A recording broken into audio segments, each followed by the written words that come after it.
สวัสดีค่ะ歡迎嚟到港式泰文，我係 Crystal นะคะ。Okay, yeah. 就嚟 Halloween 啦，又或者今日已經係 Halloween 啦，唔知 get 剪唔剪得切啦呢段片。咁 Halloween 嘅時候，大家會唔會去化妝或者去扮靚，或者扮下啲鬼怪去玩呢？咁每次一講到泰國嘅時候，都會有人會諗起泰國嘅靈異事件，又或者泰國嘅鬼。但係我哋今日就唔係講靈異事件嘅，咁我哋講咗咁耐，究竟今日嘅主題係啲乜嘢呢？就係泰國嘅傳統鬼啊！一講起泰國傳統嘅鬼，大家又諗起啲咩鬼呢？又或者大家知唔知道泰國傳統嘅鬼係會有啲咩鬼呢？咁就係 P-man 啦 ，P-man 啦，大家有冇聽過呢？難啊！咁另外一隻就係 P-gas，P-gas 冇身體，得個頭同埋得啲內臟飛嚟飛去嘅一隻鬼啊！又或者大家有冇聽過？其實泰國人點解咁孝順？係因為佢哋將來唔想變成呢隻嘅鬼啊！咁究竟係咩鬼會令到泰國人會咁孝順呢？咁呢隻鬼都幾特別噶，呢隻就係唔孝順嘅鬼啦。冇錯，我哋今日嘅片就會講到大概都係呢幾位嘅靈魂嘅鬼魂啦。如果有興趣想知，就唔好走住啦，我哋一齊跛跟。咁我哋開始之前教一教大家講一講泰文啦，就教一個字啫，今日就係教痞。痞就係泰國人講嘅鬼啦，痞就係咁啦。好，我哋講第一隻，大家都好熟悉嘅 P-man 啦 ，P-man 啦，即係娜娜。咁 P-man 啦，都算喺泰國嘅其中一隻好傳統嘅鬼啦。咁係關於啲咩嘅咧？咁當時 man 啦有咗 BB 啦，咁佢哋日日都等老公阿媽打完仗翻屋企陪佢哋。但 man 啦生 BB 嘅過程中，咁就不幸難產傷亡啦。但佢哋嘅亡魂一直都等阿媽翻嚟，咁直到阿媽翻到嚟咧，佢哋就出現翻，然後日日都陪阿媽，用亡魂嘅形式去陪阿媽嘅。直到有一日有人篤爆咗佢，就開始搞震阿 man 啦，就周圍去嚇人。大概都係咁嘅故事啦，所以咧呢個都係叫做一個好傳統嘅故事。咁如果想知道更多詳情咧，都可以睇下嗰套 Man 啦，或者可以留下留言話俾 Get 聽 ，Get 會講翻俾大家聽，就係咁啦。呢個就係 P-man 啦，都係一個好傳統嘅故事啊。OK， 第二隻就係 P-gas 啊，冇身體，得個頭同埋得啲內臟飛嚟飛去。咁咧 P-gas 咧喺泰國咧都拍咗好多嘅電影啦，關於佢嘅傳說咧就係話個鼠咧就係一啲女仔玩黑巫術嘅時候唔小心啊玩過火啊，就令到反噬啊，就變咗一個詛咒啊，令到佢哋日頭係一個好似平常冇乜特別平平無奇嘅女仔，但係夜晚就會得翻個頭同埋啲內臟就會有啲乾，有紅色或者綠色，因為有唔同嘅故事，有唔同嘅顏色。咁我覺得應該係綠色，好似恐怖啲，紅色都恐怖喎。總之係呢兩隻光嘅其中一隻色啦。呢個就係 P-gas，咁佢就會周圍飛嚟飛去揾啲血啊，去揾啲內臟啊，揾啲唔聽話嘅小朋友啊，好似話喊嘅小朋友咧，都會俾佢係啦，就係咁啦。咁呢個咧就係泰國人所講嘅 P-gas啦。咁唔知大家有冇睇過呢套戲咧？就有個頭女人好長頭髮，然後一到夜晚就會飛嚟飛去啊。嚟緊呢隻咧就係 P-gas嘅嗰啲叫咩啊？酷尖咧，即係一對，佢哋應該一對咁樣出沒啦，或者係好似情侶咁樣噶，因為佢哋係一樣嘅方法令到佢哋變成鬼啊。咁呢個咧就叫做 P-gas 咧，即係啱啱講到啦。P-gas 係女仔玩巫術玩過火，所以就令到佢哋變成 P-gas。但係 P-gas 咧就係男仔玩黑巫術玩到過咗火，然後被詛咒嘅一隻鬼。咁呢隻咧就係叫 P-gas，佢個形態咧就特別啲嘅，係唔知點解要用兩個筲箕啦，跟住咧就變一對翼啦。咁咧就係男仔嚟嘅，就一定係男仔噶啦 P-gas。咁咧佢就用sakaba，即係一碌棍啊。泰國咧好中意中嗰啲棍啊，嗰啲叫sakaba，去夾住啦。然後咧呢樣嘢咧係做咩咧？就好似佢架飛機咁，咁啊做佢條尾啦，咁佢先可以飛到，仲可以用嚟做武器嘅呢個嘅 sakaba。呢個就係 P-gas啦。但係咧點解佢好似 P-gas 咁樣？佢哋兩個一對咧，就因為咧佢哋日頭咧朝頭早咧都係一個平平無奇嘅男仔啊，或者好正常嘅一個男仔喺人間度生活啦。但係一到夜晚，佢哋就會變成啱啱所講嘅皮卡鼠同埋皮卡肯啦。咁咧，皮卡肯咧就會食臭嘅嘢啦，即係腐爛啦、血啦、內臟噶。咁佢哋係咪好相似咧？咁大概就係咁啦，皮卡肯。OK， 嚟到第四隻，咁呢隻鬼咧喺泰國都好多人拍噶啦，就係咩嘢咧？就係皮帶孔。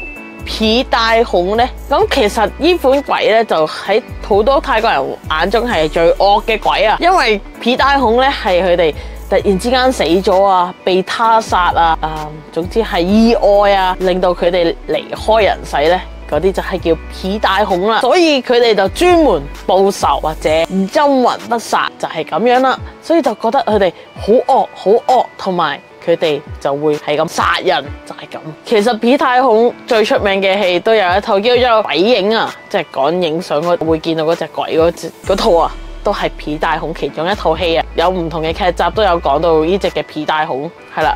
咁如果你想知道咁多咧，都可以留下留言話俾 Get 聽。你想知咁 Get 到講翻大概啲電影咩嘢聽，或者下次介紹翻俾你哋聽。所以泰國好多人用呢啲嚟做電影，就係大家成日講嘅皮帶孔啦，係咪？大家成日講嗰啲靈異故事就係皮帶孔做主角噶啦。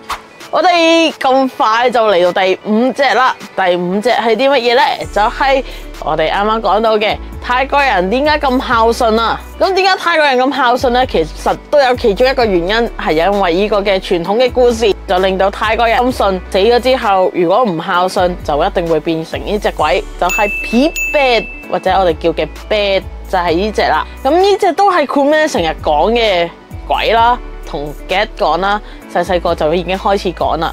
如果打父母、鬧父母、離開人世嘅時候，就一定會變皮貝啦。咁皮貝係點嘅鬼呢？就係一隻好高過棵棕櫚樹嘅一隻鬼啦。咁佢就好瘦嘅，超級瘦，好似冇食飯咁，得翻排骨。咁皮貝就係大概咁樣啦。OK。跟住咧，隻手咧就有芭蕉扇咁大，唔係芭蕉扇，芭蕉葉咁大，總之好大隻手啊！因為佢打父母啊，打坤婆，打坤咩，就會變成芭蕉葉咁大嘅隻手啦。咁因為鬧父母啊，所以咧個嘴咧就好似針孔咁細啦，咁就變咗好細個口咯，跟住食唔到嘢咯。跟住佢哋打坤婆坤咩，鬧坤婆坤咩，就會變成皮貝，離開咗之後都食唔到嘢。咁就要周圍去啲寺廟度去聽佛經，去拎功德，就係咁樣去投胎啦。咁呢個呢，就係皮貝，啲唔孝順父母、一啲打父母嘅小朋友，話離開咗之後就會變皮貝嘅一個傳聞啦。咁我哋嚟到最後一隻啦，我哋今日講咗6隻鬼啦。咁呢隻鬼呢 Get 係最驚嘅一隻鬼啦。咁唔知泰國人係咪都係覺得呢隻鬼最恐怖啦？咁呢隻係咩鬼呢？就係皮冧。皮難冧皮難冧皮難冧。咁皮難冧咧係啲乜嘢咧？好難讀，算啦，讀咩咗都唔好介意啦。總之係 Get 最驚嘅一隻鬼啦。咁佢係一隻着住泰國傳統服飾嘅一隻鬼。咁即係咩啊？即係佢平時啲鬼片跳舞嗰隻啊，跳舞女鬼啊，而佢出現嘅地方咧，會喺邊度咧？就喺啲舊嘅戲棚啊，或者荒廢咗嘅戲棚啊，佢就會喺嗰度出現噶啦。所以如果你夜晚聽到一啲細聲泰國傳統音樂嗰啲聲咧，就記住一定要入去睇下，因為你想知係咪有啊嘛。恭喜你有免費戲睇啦，咁你就睇下有冇皮難冧喺入邊啦。咁呢隻鬼咧就會着住呢個泰國傳統服飾啦，就。係啊，係啊，我哋有嘉賓啊今日，但係佢呢塊面咧就七孔流血，就面色蒼白嘅，咁就恐怖啦。如果你望到佢嘅時候咧，佢又望住你咧，佢就會令到你喐唔到，時間停止咗，咁就逼你睇晒佢跳晒成隻舞，好唔人道啊！最恐怖嘅地方就係咁樣咯，佢塊面流緊血，但係咧又逼你睇住佢，又逼你聽好恐怖嘅聲啦。你知唔知最恐怖嘅嘢係咩啊？你見到一隻已經好恐怖啦，因為佢係一個 dancer， 佢係一個跳舞噶嘛，佢一個人跳唔好睇，佢係一班人，唔係一班一樣樣嘅 dancer， 即係都係忙運，逼你睇住，即係你諗下有5、6隻七孔流血。着住泰國傳統服飾嘅鬼喺你面前度跳舞喎，有幾恐怖啊！諗下呢個畫面，何其壯觀啊！5隻喎，但係泰國人話咧，呢隻鬼係冇惡意嘅，純粹想跳舞俾你睇嘅啫。係啦，你有緣分就會見到佢，其實都好奇怪呢單嘢。但係都有嘅，點先會出嚟嚇你呢？就因為你係廟入邊啊，唔尊重一啲泰國嘅藝術，或者唔尊重啲師徒啊，即係嗰啲師傅徒弟嗰啲情況下呢，佢就會出嚟嚇你啦。或者你又整爛咗啲舞者雕塑啊，整壞咗一啲音樂嘅設施，佢就會出嚟啦，甚至會跟住你噶，然後去教訓你。或者啱啱話齋，佢想跳舞俾你睇，佢就會出現俾你睇噶啦。呢個就係片難冧啦。唔知大家又覺得恐唔恐怖呢？Get 就覺得好恐怖。我哋諗下泰國啲音樂，起雞皮啊！哇，講完咯。OK， 呢度已經講咗6隻嘅泰國傳統鬼啦，大家又覺得邊隻鬼係最恐怖呢？可以喺樓下話俾 Get 聽，你覺得邊隻最恐怖啦？咁 Get 都係覺得片眼冧係最恐怖。又或者大家想知更多嘅泰國鬼，都可以樓下留言話俾 Get 聽，想知更多啊！或者你哋可以分享下你哋識邊隻嘅泰國鬼啦。OK， 如果你哋中意呢段片，就記得幫手吹個 like、個 share、個 subscribe 啦。如果好似啱啱講到，大家怕醜唔使喺樓下留言嘅話，都可以去 IG 度話俾 Get 聽。哇 ，Get 呢啲片 OK 喎，但係咧樓下留言咧係幫 Get 最大嘅幫忙，亦都會幫到 Get， 亦都係對 Get 好大嘅強心針嚟噶。因為係咯，留言對每一個創作者嚟講都係一個打氣啊！仲要撥埋個電都係，因為咧。個電咧就係有專人通知話翻俾你聽 ，Get 出新片啦，尤其是 Get 呢啲唔係成日出片嘅人，就知道係啦，好有用嘅。然後仲有咩啊？冇啦，可以 follow 埋 Get 嘅 IG 啦。咁 Get 嗰度未更新嘅都係荒廢緊嘅。